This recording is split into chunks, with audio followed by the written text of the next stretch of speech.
Hey everyone, this is the Square Autistic speaking. Today I have this hat that I got recently. You press the pause and it goes up. I've always wanted one of these hats. Anyway, I want to start off by saying, as someone who needs substantial support and considered a level 3, I know I'm a level 2 and a level 3. I do still need a substantial level of support. You don't see my needs for support, but that doesn't mean that I don't need that much support. It doesn't invalidate my needs just because I don't show like most perceived level 3s are. Even in the autistic community, it seems like I still get told, you don't look like a level 3 support person. Well, yeah, I'm not actively showing that I need support right now. I didn't say this, of course, because of my slow processing, and I didn't fully process that they said this to me until much later, when I wasn't even talking to them anymore.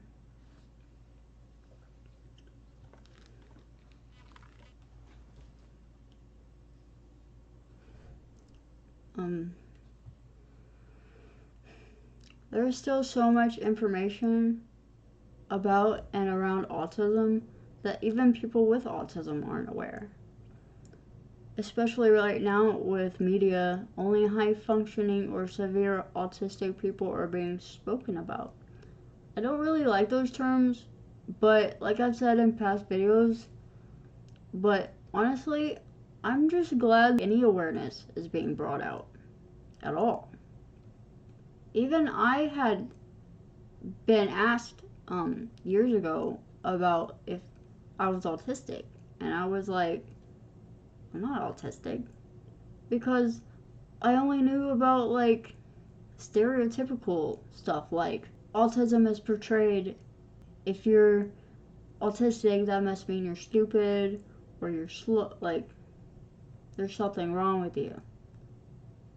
People don't know that it's just a different way of thinking, like a different brain processing, and that's what I want to do with this channel. Is like, I'm not stupid, you know, like I want to show people, if anyone watches these videos, I want to show that, you know, it's not just like that. Like, I'm not stupid. I'm not this burden or whatever. I can do things. I'm more than just being autistic. I also want to use this channel as a way of getting used to looking at the camera or the eye of the person watching the video, and I want to be able to talk more. Like I wanna hold a conversation. I want to get used to talking, and I think this would be a really good way of achieving that. And no, I'm not saying that doing this is gonna fix all my problems, that it's gonna fix the way I communicate, but I think it will help. It will help me get used to doing that, because I've not done that before. I have a hard time explaining anything to people on the spot. If I really concentrate on what I'm trying to say, if nothing comes out of my mouth, the more I try to think of something, the blanker my mind gets. That is why I rely so much on scripting, and probably why I can't communicate very well, and why I can't talk very well in conversations with people, even about the simple things. I also have to translate words into a visual meaning so that I understand what is being said. This causes delays in the conversation, and I am left behind or accused of being stupid because I cannot keep up in the conversation. Sometimes I have to manually breathe because I find myself forgetting I'm holding my breath. When I tell people this, they don't believe me. According to them, it's not possible that people just breathe on their own and they don't have to think about it. But I don't know what to tell them because I'm literally doing it right now. Situations like this are why I don't talk to people about what I go through or my experiences. There's another reason why I'm making the YouTube, because I can talk about it. And I don't have someone in front of me telling me I'm a liar because to my face. I mean, like, you can say whatever you want in the comments, it's fine. But to have that sort of interaction in front of me to my face just makes me feel really bad, and it makes me feel sad because I'm not making it up. I'm literally trying to explain to you what I have to deal with, like, all the time. But people just discount my experiences. They don't believe me. They call me a liar that I'm making it up. Sometimes I've gotten people who say I'm doing this for attention, but I'm not. And I wish I hadn't said anything at all to begin with. And then I get quiet and I retreat inside because I know my struggles are real, even if no one believes me.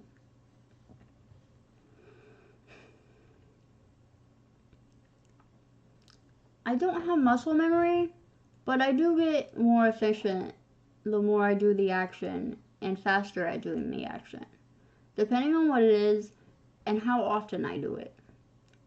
Muscle memory is where you learn something and automatically do the action. I don't have that. I actually learned about this recently at a couple, like, I think it was last year or the beginning of last year. I was at this job and I was explaining to them my process, and they're like, well, you learned it, you should be automatically doing that. That's called muscle memory and everybody has it. And I was like, well, I don't have that. I have to process every action before I do it. I call them inputs.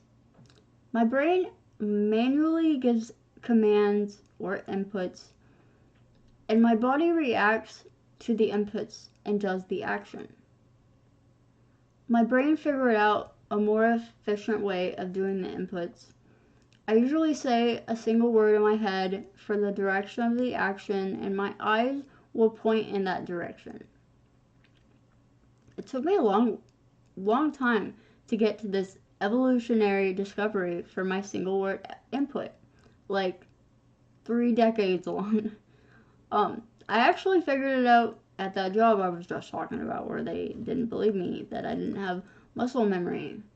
I used to say everything I would do out loud before I did it, but I received a lot of negative feedback for this, and I got bullied a lot. So I internalized everything, and I would say it in my head before I did the action. But now it's just one word, and my eyes move in the direction of the action. It's much more efficient and much quicker. I'm telling you. You would not believe how long it took me to do some stuff when I was younger. Well, my whole life. Anyway, unfortunately, if I give myself an input, I have to follow through with that input, or I can get really upset. Sometimes I have no choice but to complete the action because there are times when my action processing time is slow. For instance, when my brain puts in an input, my body then has to process the input, and it takes at least a whole second or two for my body to accept the input and react, especially if I have not done the action before.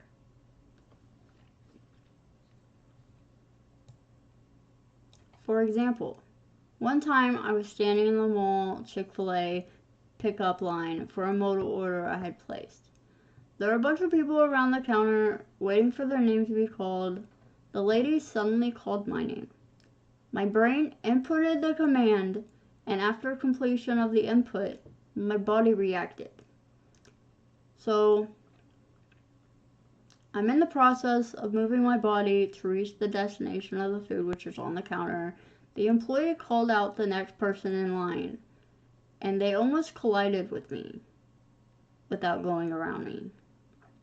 My brain recognized that she was there, but my body couldn't react because I didn't complete my input yet. So for simpler explanation, my brain gives a command to my body, specifically telling my hand to do a motion. It takes me a second or two for my hand to react to what my brain told it to do.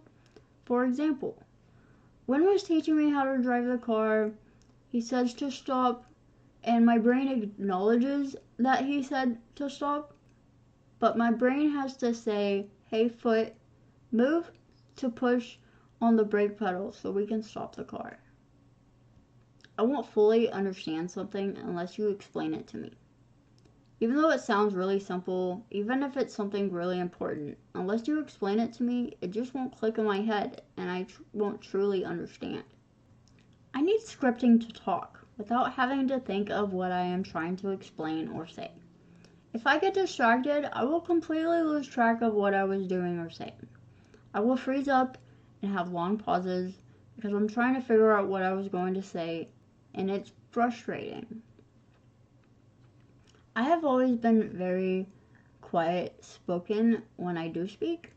This has made a lot of people think that I'm just being shy, which I guess to a point I was, but that's because I don't like being around people that I don't know because they are unpredictable. I'm not very good at explaining what I want to say to people. Well, they take what I said in the opposite direction of what I said. Also, if I'm explaining something and I'm visualizing the scene in my head, I'll forget that you can't see what I'm seeing, and this leads to misunderstandings because, of course, the person that I'm talking to can't see what I'm visualizing. I don't usually speak. I'm content with being alone. If I was the last person on earth, I would be content. As a child, I really enjoyed solitary confinement or detention. I would daydream a lot in class, and I would end up getting detention for it, which happened a lot. I didn't really understand why I was getting in trouble, but I liked being in a room where it had to be quiet, but I didn't like that I couldn't draw. I think the teachers realized that I was enjoying it because detention stopped.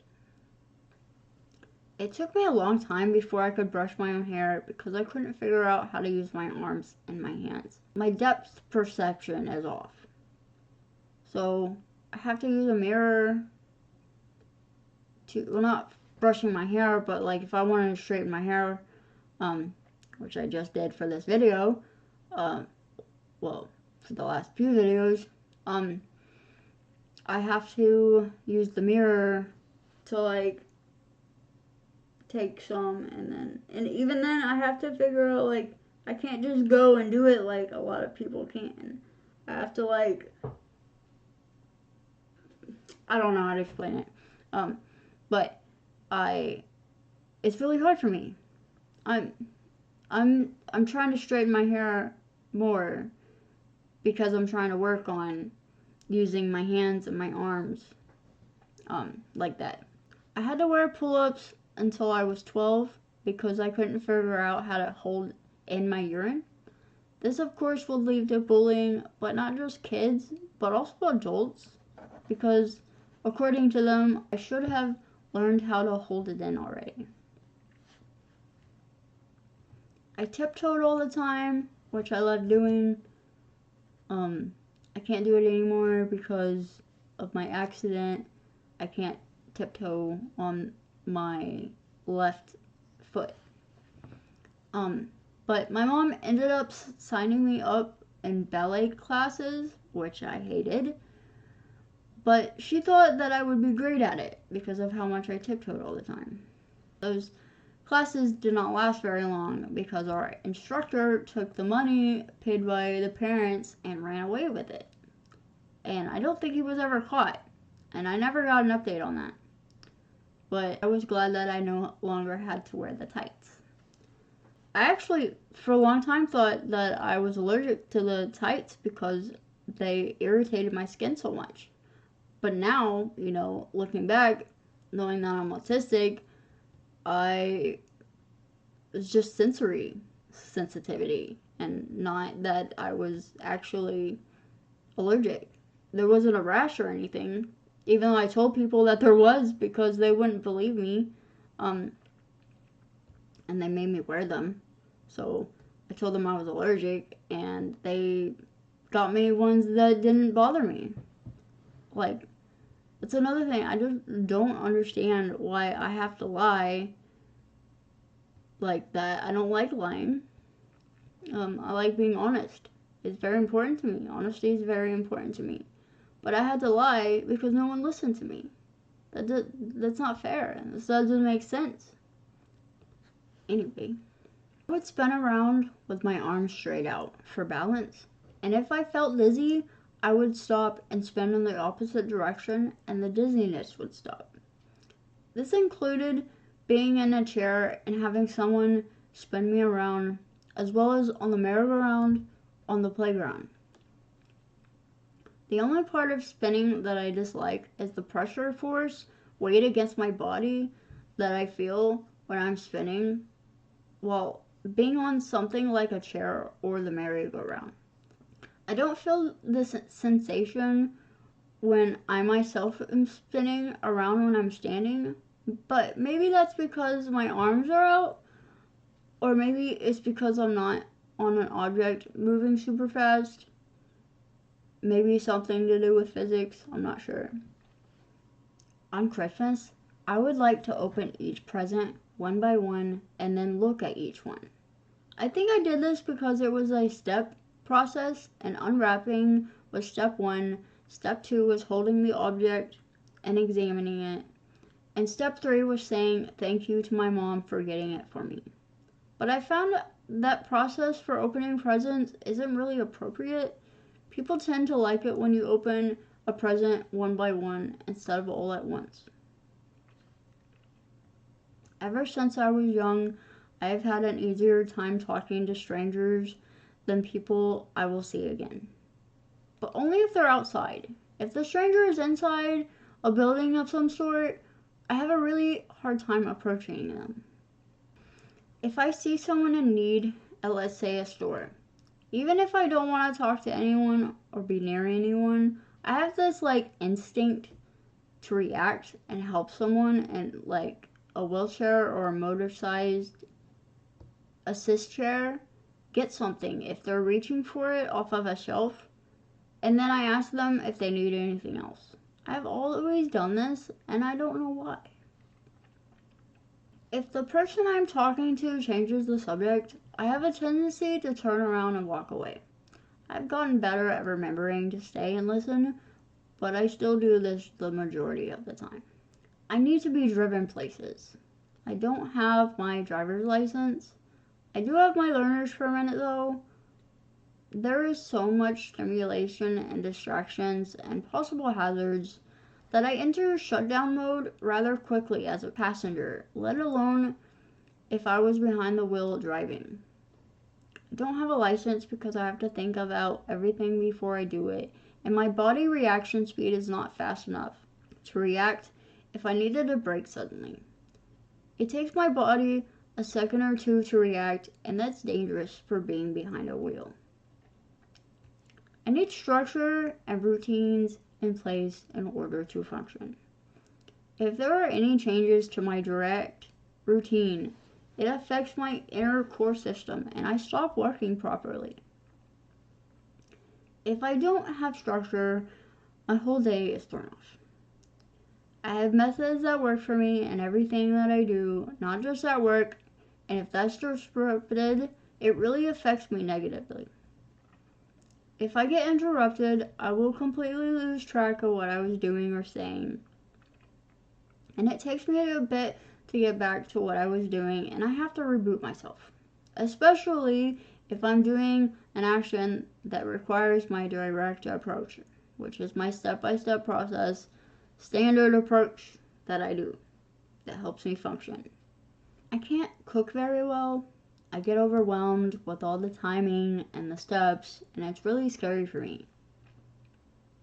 This is something I'm very grateful for Win, because he's the cook in the house and always makes sure that I'm fed. I need to be reminded to drink water throughout the day, and I keep my water bottle near me in every room that I'm in when I'm at home. I'll drink right now. It's right here, visually in front of me. I can still see it with my peripheral vision. I need at least an hour to wake up my mind in the morning, and my routine starts.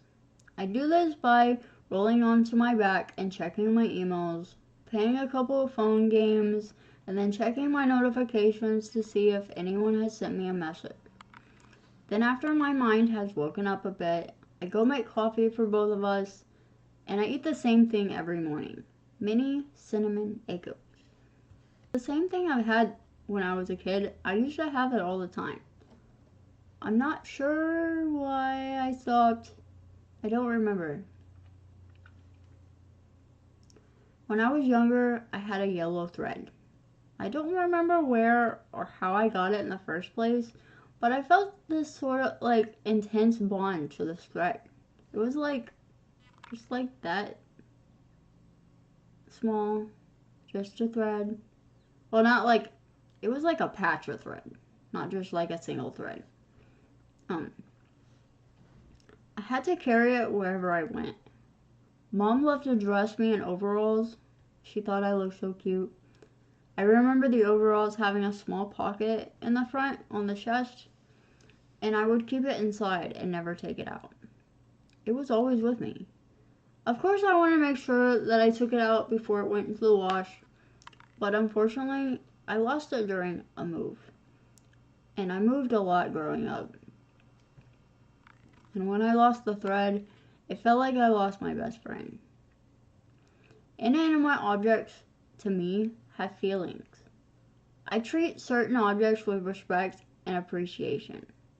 Like, if I have to get rid of something, let's say I have to upgrade my bed or my desk, for example, I will pet it and thank it for helping me, and I'll feel sad that I have to say goodbye. I don't feel like this for everything, though. Usually just objects that I interact with for a longer period of time, or I feel an emotional bond with. I've gotten way better at dealing with this over the years, and I don't cry anymore, but I do still feel saddened. I have a Highland cow plushie that I call Patches. I showed you him in last video. I have a small growing collection of burger plushies that I call Burger or Support Burger. With Patches, I instantly named him when I saw him on Amazon, and I had a connection with him, so I purchased him. I have a strong bond with our car. He's a Prius, and I named him Duracell.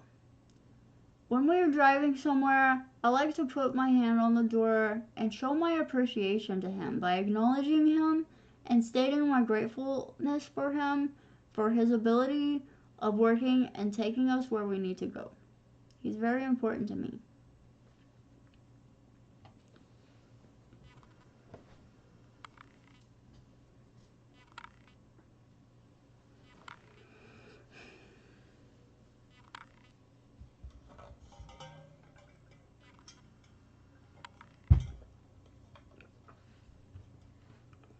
I have to mentally prepare myself before going somewhere.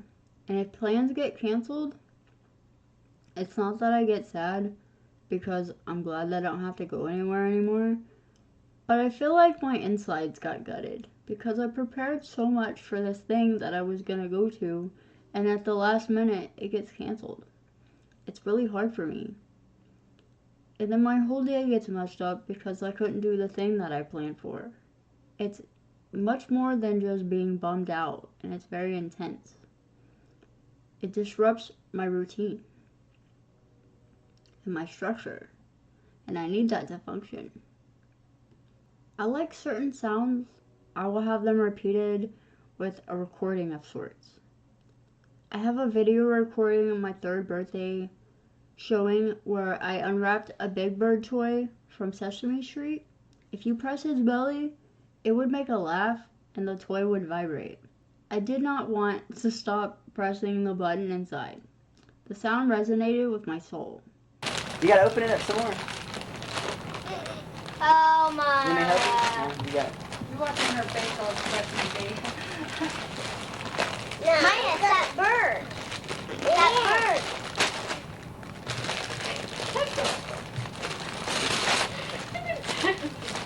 Well, she Hey, knows watch what Maya. it is. Squeeze it. Squeeze it. Push his belly. Remember that I board? have now let nightmares go. about that at night. Wow. Say thank you, Mommy. Say thank you, Mommy. That's so evil. Isn't it? You start having a seizure in a minute. Hey, that's mine. Yeah, that's it. You're shaking? His eyes. It says that's funny. Later, when the video wasn't on, I remember pressing it a lot. I do recall someone later in life saying my parents threw it away because it got too annoying for them or something. I bought this astronaut hand sanitizer thing from Bath and Body Works that plays a jingle. I love it so much, but I don't want to play it over and over because I can't replace the battery on the inside and they just don't sell them anymore. I recorded the sound on my phone in case it does break, but it's just not the same as the real thing. I can show you the sound that I'm referring to.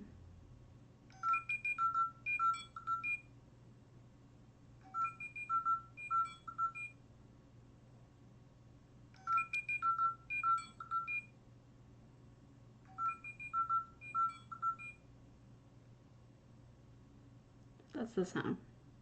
I did it twice. I have other versions.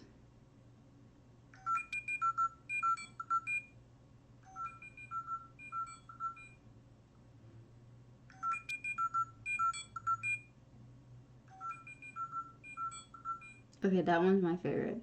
I like that one. But the sound is the first part.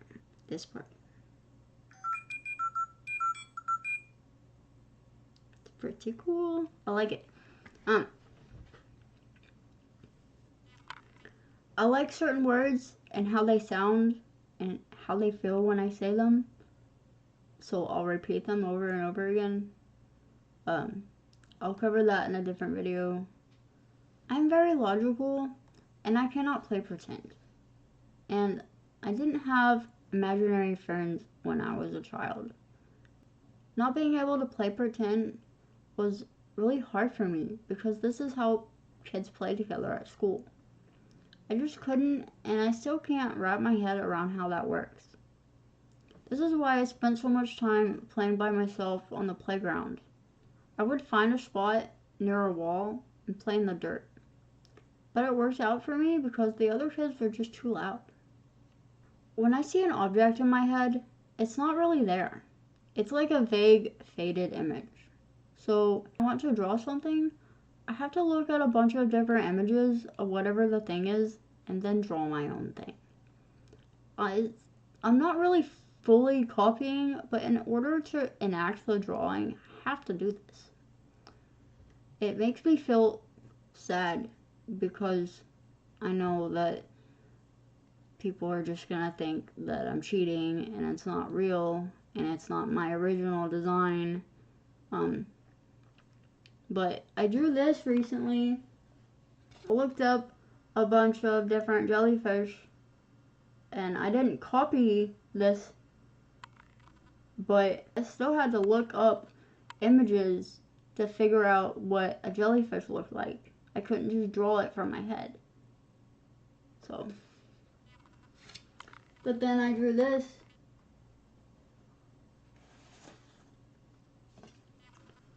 And I did have to copy. Because I love crows, but I don't know what they look like in my head. So I have to look at an image to be able to draw. So I guess it just depends on what it is. If I can, like the jellyfish, I can look at a bunch of images and then create my own. Whereas the thing I really want to draw is a crow, and I have to copy. It's hard. It's hard to explain without people getting, like, saying that I'm cheating. And that's part of the reason why I don't draw very much, because even if I want to draw, it's hard because people will think that I'm lying, even though it's something I really want to do. And I don't think anyone will understand that, like, how that feels for me. If someone is upset and I'm upset, I won't let my feelings show, because it always makes the situation worse. And the sooner the other person feels better, I will feel better. I know I can handle it, so I just keep it inside. I found out this term is called Echoism after speaking to a professional about my autism diagnosis recently. Echoism is focusing and prioritizing on others' needs before considering your own needs. Some traits of echoism are uncomfortable with praise, actively rejecting attention, making effort to always avoid burdening others, difficulty with maintaining boundaries or asserting needs, asking very little of others, or having high empathy. Echoism is seen as a coping mechanism, a survival tool used when your needs and personal goals have inconvenienced others. This in turn could stem back from childhood if your parent has struggled to regulate their emotions and you learned to support them through their distress by calming them down. By meeting their needs, you left little space to focus on expressing your own needs, so eventually stopped knowing what you wanted for yourself. Or, if you did know what you wanted, you stopped voicing to avoid conflict between them and yourself. Please note, I am in no way a medical professional, and I cannot diagnose anyone. I am just explaining my experiences. This is the Square Autistic signing off, and remember, squares are cool.